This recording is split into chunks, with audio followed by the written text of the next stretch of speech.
여기까지 살펴본 바로는 고려대를 수시로 가기가 좀 어려워졌다라고 요약을 할 수가 있겠죠. 경쟁률도 많이 올랐고 내신 커트라인도 오른 걸 확인할 수가 있습니다.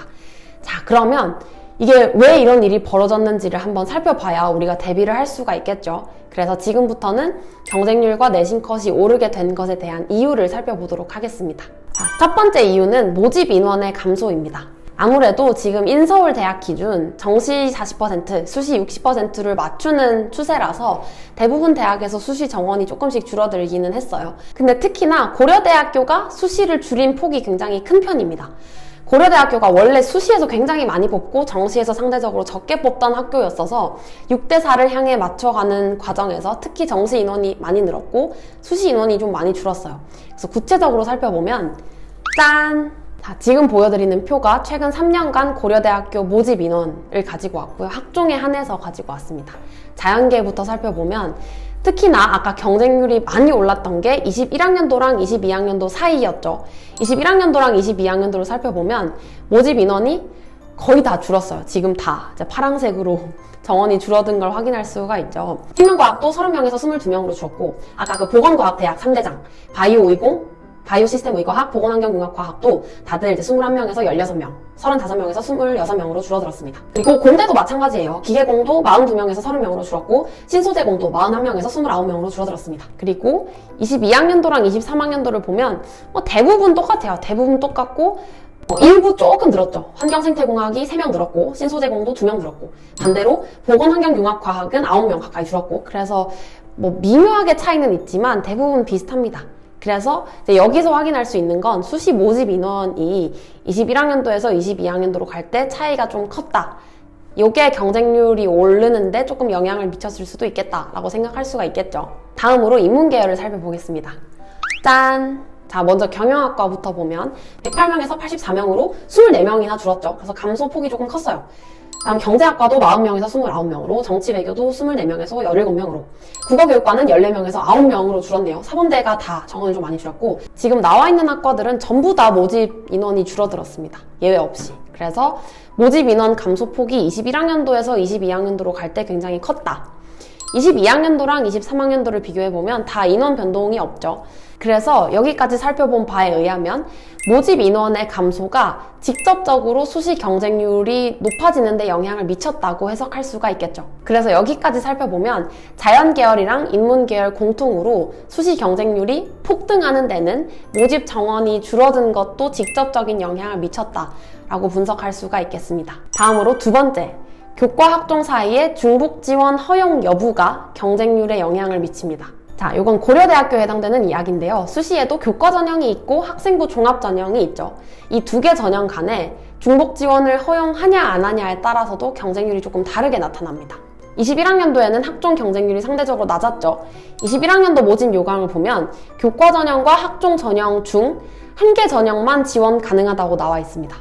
그래서 예를 들어서 내신이 1등급 후반이다. 그러면 교과를 써도 될 법하고 학종을 써도 될 법한데 둘 중에 택 1을 해서 써야 됐던 거죠. 그래서 아무래도 경쟁률이 올라가는데 어느 정도 한계가 있었어요. 근데 21학년도에서 22학년도로 갈 때 경쟁률이 다들 올랐죠. 22학년도 모집 요강을 확인해보면 교과 전형과 학종 전형 사이에서 중복 지원이 가능한 것으로 나옵니다. 그러니까 아까 예로 들었던 그 1 후반 친구가 고민할 필요 없이 이제 교과도 쓰고 학종도 쓸 수 있게 된 거죠. 그래서 이 21학년도랑 22학년도 사이에 경쟁률이 유의미하게 좀 오릅니다. 그리고 이 기조가 23학년도까지 유지가 된 거죠. 23학년도에도 복수 지원이 가능했으니까. 그래서 이게 중복 지원이 가능하면 경쟁률이 좀 오르는 경향성이 있다라고 보시면 됩니다. 그래서 다시 경쟁률을 보면 짠! 자, 알고 보면 이제 보이죠? 21학년도랑 22학년도 사이에 경쟁률 변동폭이 굉장히 컸다는 거. 그 요인 중에 하나는 모집 정원이 감소한 것도 있고 그 다음에 복수 지원을 풀어줬다라는 것도 요인으로 볼 수 있겠습니다. 인문계열도 볼게요. 짠! 자, 21학년도에서 22학년도로 갈 때 모집 인원도 많이 줄었고 교과 학종 간의 중복 지원도 가능하게 했기 때문에 경쟁률 변동폭이 컸다라고 보시면 되겠습니다. 자, 근데 여기서 의문점이 하나 생기죠. 자연계는 22학년도에서 23학년도로 갈 때도 경쟁률이 올랐는데 인문계열은 다 경쟁률이 줄어들었죠.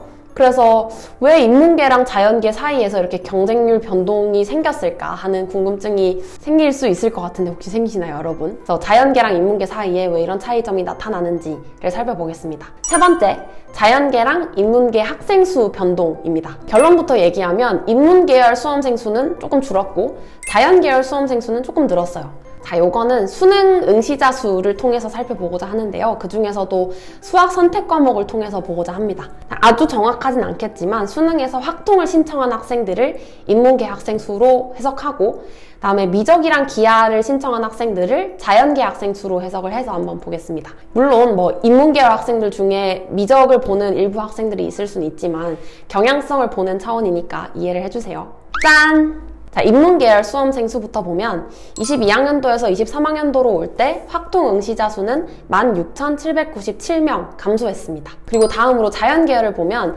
미적 기하 응시자 수는 22학년도에서 23학년도로 올 때 14,287명이 증가했어요. 인문계열 학생 수는 조금 줄었고 자연계열 학생 수는 늘어난 거죠.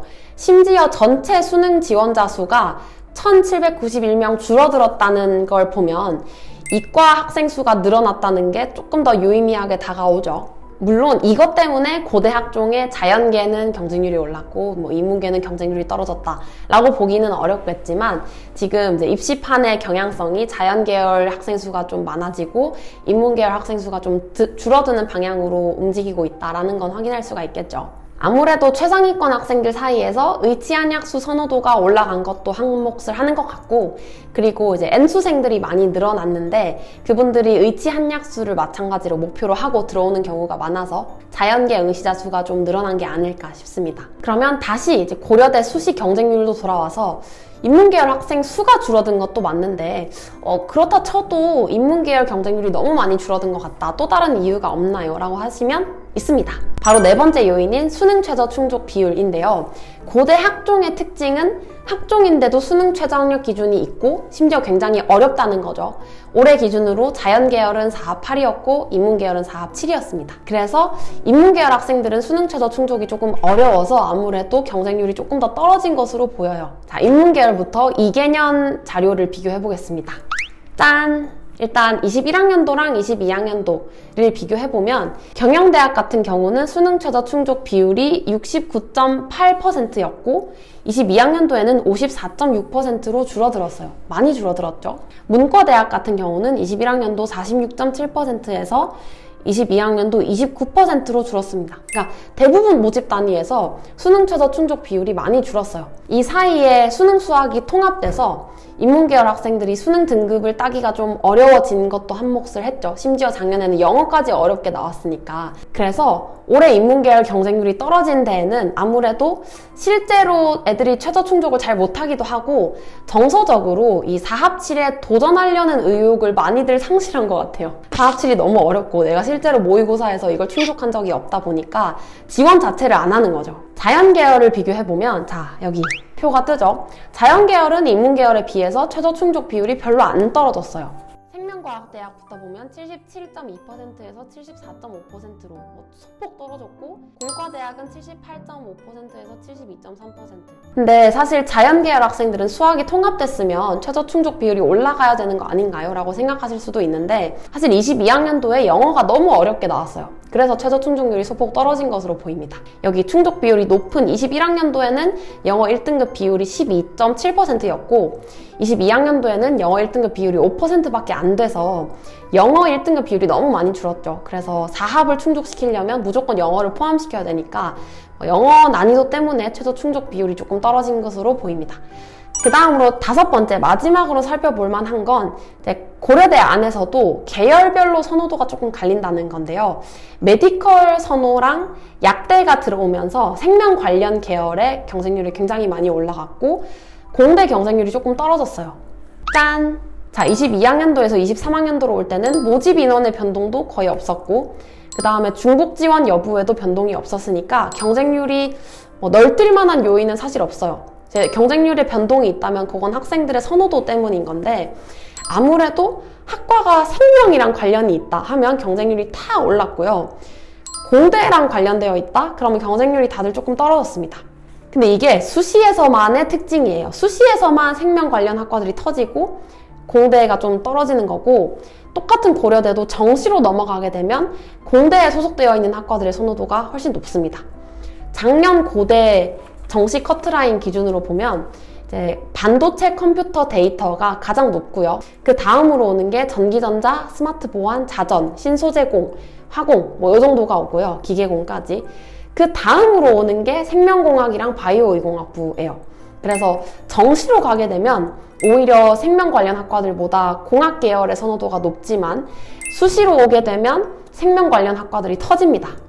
왜냐면 학생들이 생기부를 다 생명으로 만드니까 뭐 어떻게 해서든 의대나 약대를 써보려고 다 생명으로 만들었다가 공대를 쓰지 못하고 생명 관련 자연대를 쓰게 되죠. 그래서 수시에서만큼은 생명 관련 학과들의 관심도가 계속해서 높아지는 중이다 라고 해석할 수 있겠습니다. 자, 이렇게 고려대를 예로 들어서 올해 수시 경쟁률 그리고 내신 커트라인에 대해서 조금 분석을 해봤고요. 자, 그러면 내년은 어떻게 되냐를 조금 보려고 하는데 올해랑 내년 사이에 변화되는 점이 조금 있어요. 자, 아까 21학년도에서 22, 3학년도로 갈 때 중복 지원을 허용했기 때문에 경쟁률도 많이 올랐고 내신 커트라인도 많이 올랐죠. 내신 좋은 애들이 교과도 쓰고 학종도 쓰기 때문에 어쩔 수 없이. 근데 내년부터는 다시 교과 학종 사이에 중복 지원을 못하게 하기 때문에 경쟁률이나 내신 컷이 올라가는데 어느 정도 한계가 있을 것 같아요. 그래서 아무래도 작년이랑 재작년보다는 경쟁률이나 내신 컷이 조금 떨어질 요인으로 작용하지 않을까 싶습니다. 그 다음 두 번째 주요 변동 사항으로는 문과 학종 최저를 완화한다는 거예요. 지금 이제 살펴본 바로는 올해 작년에 다 이과 학종 최저는 4합 8이었고 문과 4합 7로 문과가 더 어려웠죠. 내년부터는 인문계열 최저도 4합 8로 완화시킵니다. 4합 7만 보고 지원을 못했던 학생들이 4합 8은 조금 해볼만 하다고 생각하고 지원을 할 수가 있겠죠. 그래서 인문계열의 최저를 완화시키는 건 경쟁률을 소폭 상승시킬 만한 요인으로 작용할 것으로 보입니다. 그러니 이 영상을 보고 있는 내년 수시를 도전할 법한 수험생분들은 동기부여를 받으시고 열심히 하셔야겠죠. 고대 수시를 써보려면 환경이 좋아졌으니까. 그래서 여러분들 모두 의욕을 다지고 공부를 열심히, 내신도 열심히, 생기부도 열심히 챙기시길 바랍니다. 그러면 저희는 다음 주제로 다음 영상에서 만나도록 할게요. 안녕!